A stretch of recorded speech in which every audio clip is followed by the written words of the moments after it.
Wealth has a way of revealing itself in hindsight. What black families owned, used, discarded, or passed down without knowing its value now represents staggering amounts of money. These weren't luxury items, they were everyday objects, records, furniture, clothing, art, memorabilia that lived in black homes, in black hands, in black communities. They weren't treasured as investments, they were simply ours, part of the landscape of ordinary black life. The irony is bitter and precise. The very objects that black families created, purchased, and lived with have become valuable precisely because of their connection to black culture, black history, and black aesthetic innovation.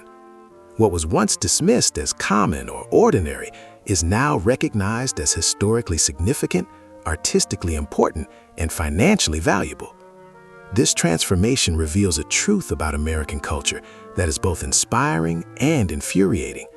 Black creativity, black entrepreneurship, and black cultural production drive value, but too often, black people never captured that value for themselves.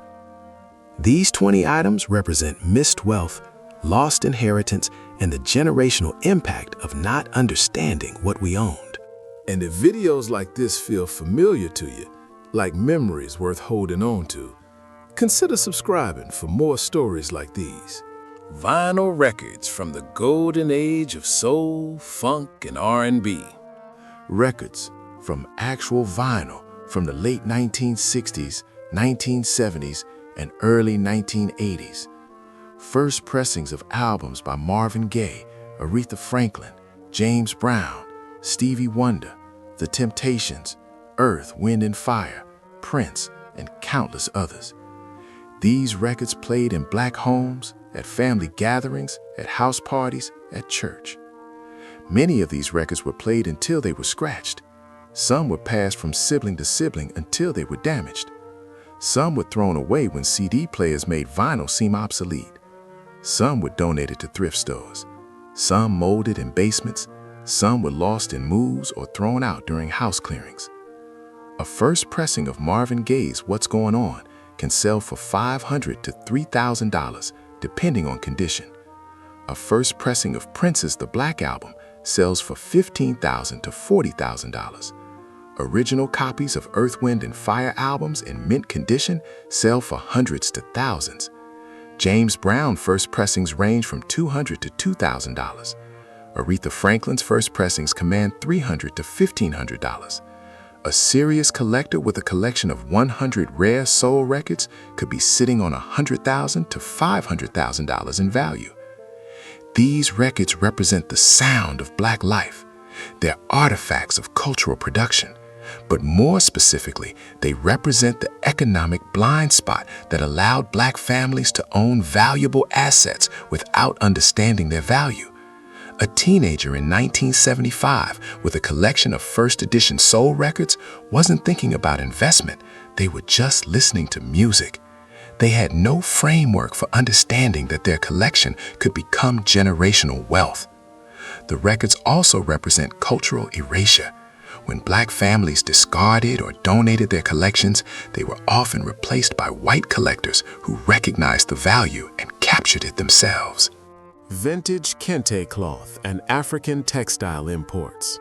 Authentic kente cloth from Ghana, purchased during the Black consciousness movement of the 1960s and 1970s when African cultural connection was politically important. Also included were other African textiles from West Africa, East Africa, the Congo, imported specifically for cultural pride and aesthetic purposes. These textiles were used as wall hangings, made into clothing, used as furniture coverings, or stored in closets. Some were wrapped around other items for storage and forgotten. Some were damaged by moths or mold. Some were given away or discarded without understanding their origin or value.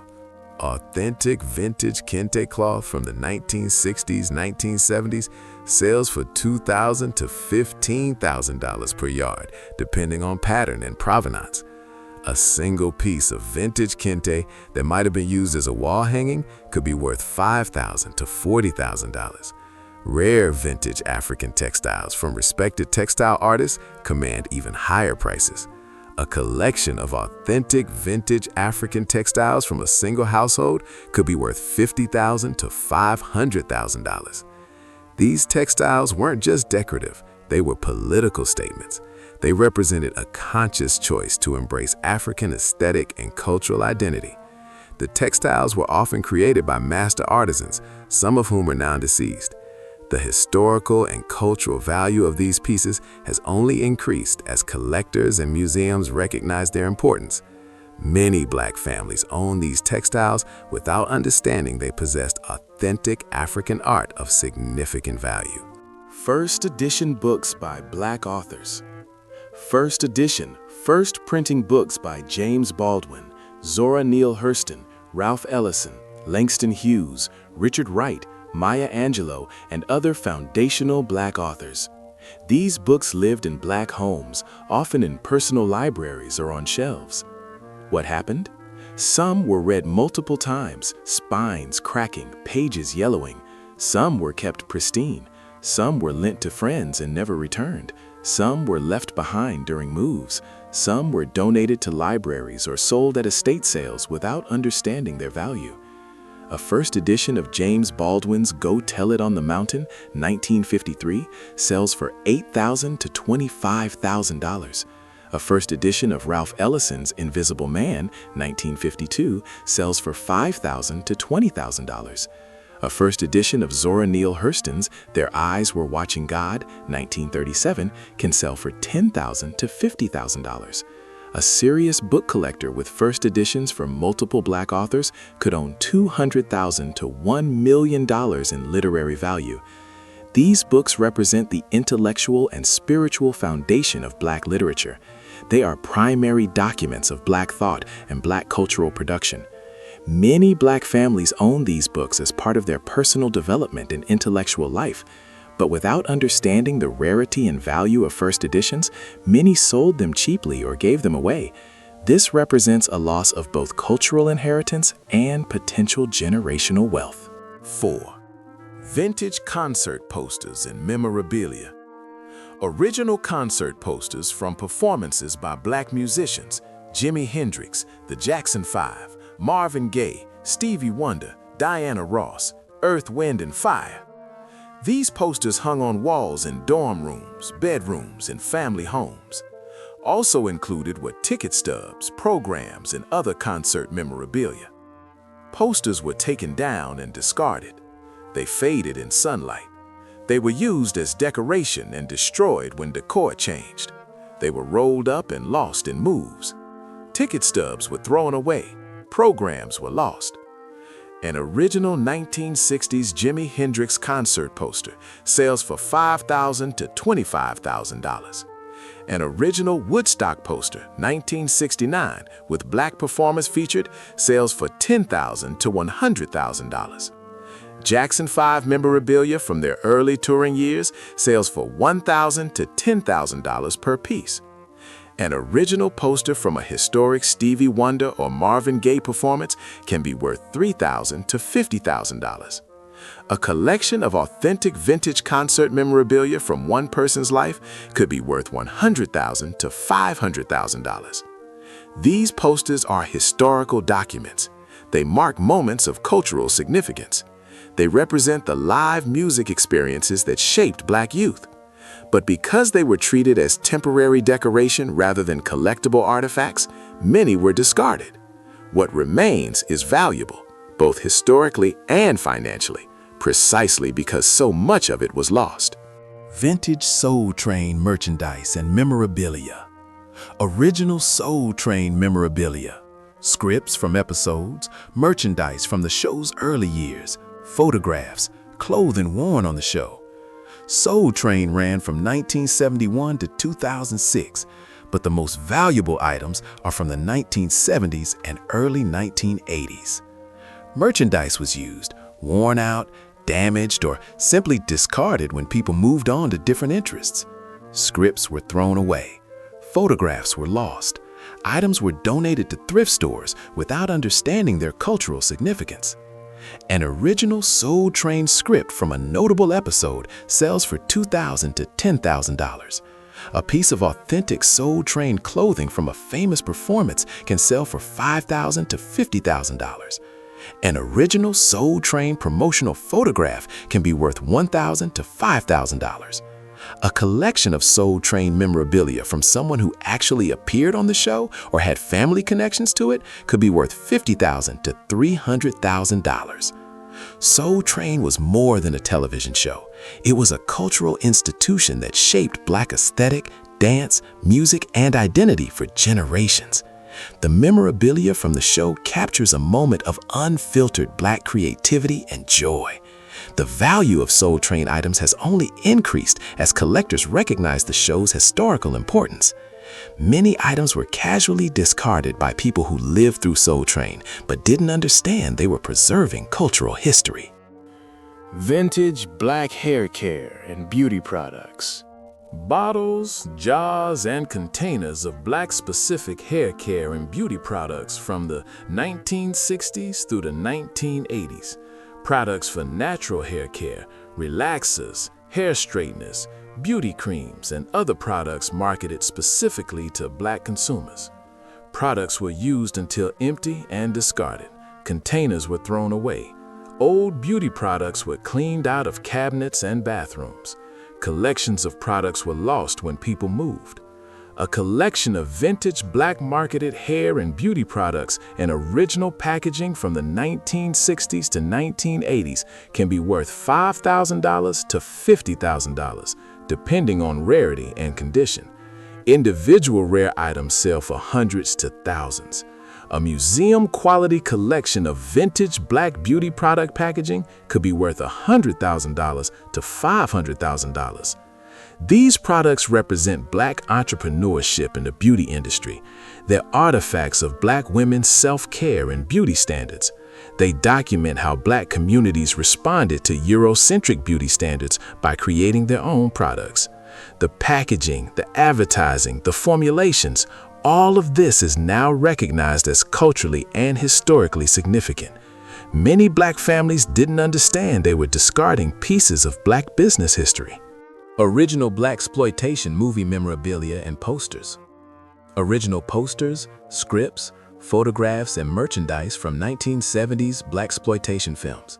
Shaft, Foxy Brown, Coffee, Superfly, Pam Grier films, and other movies that featured Black protagonists and Black creative vision, despite the problematic nature of the genre.